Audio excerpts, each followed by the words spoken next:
Hi, my name is Malarie, and from a young age, I've always liked meeting new people and traveling to different places. As a teen, my curiosity continues to grow because I've come to realize that every person and every place has its own story to be discovered.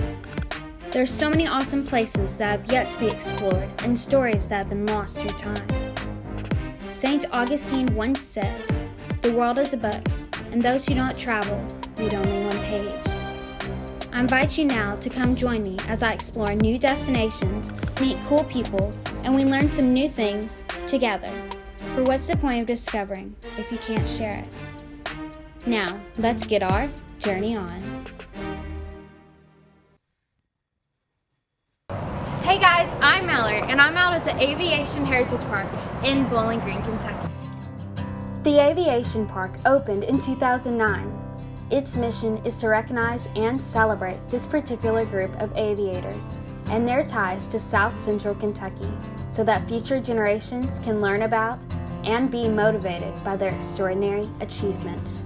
Colonel Raymond T. Nutter, born in Georgetown, Kentucky, flew over 250 missions as a gunship pilot out of Mekong Delta in Vietnam. In one of his missions, his helicopter was shot down, wounding him.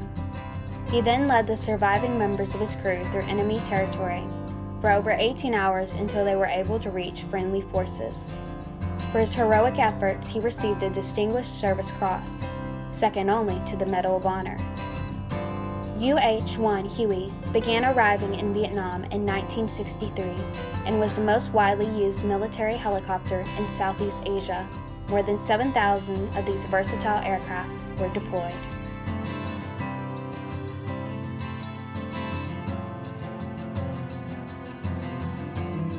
Is a trainer version for the F-80, which was the first operational jet fighter for United States Air Force.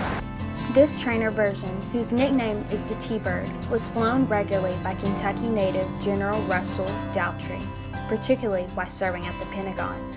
3 decades of intense involvement in the Cold War found General Daughtry in leadership positions both nationally and internationally.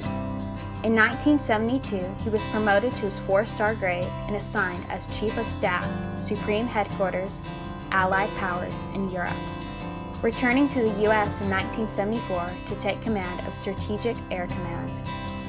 He passed away in 2007 and is buried in Arlington National Cemetery. This aircraft was flown by Colonel Terrence W. Willcutt, United States Marine Corps. Colonel Willcutt graduated from Western Kentucky University in 1974 with a bachelor's degree of arts in mathematics. In 1976, he was commissioned to the USMC and earned his aviator wings in 1978. In 1990, Colonel Willcutt was selected by NASA to become an astronaut in 1991. He has over 1,000 hours in space flights, 665 Earth orbits, and traveled over 17 million miles. The T-38A aircraft, known as the Talon, was the world's first supersonic trainer. Cool fact, you guys, coming at you quick. This is the NASA T-38 Talon, which has been flown by every single man that's walked on the moon.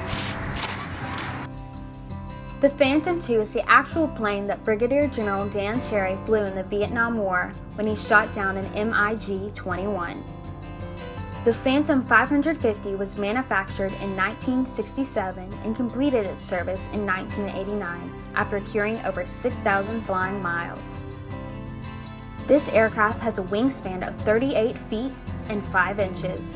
Its maximum speed is Mach 2.23 at altitude with a cruise speed of 585 miles per hour. The Panther on display is an earlier version of the plane John Magna flew. John Magna was a part of the Battle of Midway in which he was forced to ditch his plane in the Pacific, spending 5 days in a life raft until rescued. He would go on to score multiple victories in the South Pacific until he died in combat at the age 33. He received numerous military awards including the Purple Heart. The plane on display has a max speed of 579 miles per hour and has 4 20mm cannons on the front. It has the ability to also store 6 5-inch rockets. The General Dynamics F-111 Aardvark was a medium-range indicator and tactical strike aircraft. It first entered service in 1967 with the United States Air Force.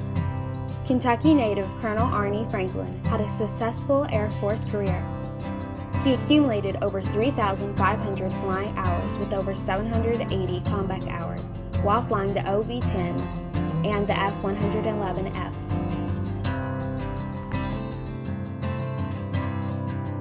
What is interesting about this Air Force plane is it's actually the fastest one featured here.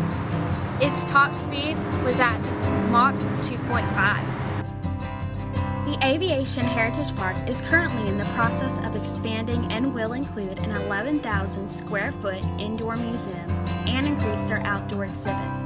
If you are ever in Bowling Green, it is a great little stop that pays a wonderful tribute to the history of aviation and the people that are part of the journey. I hope this inspires you to go research and go get your journey on.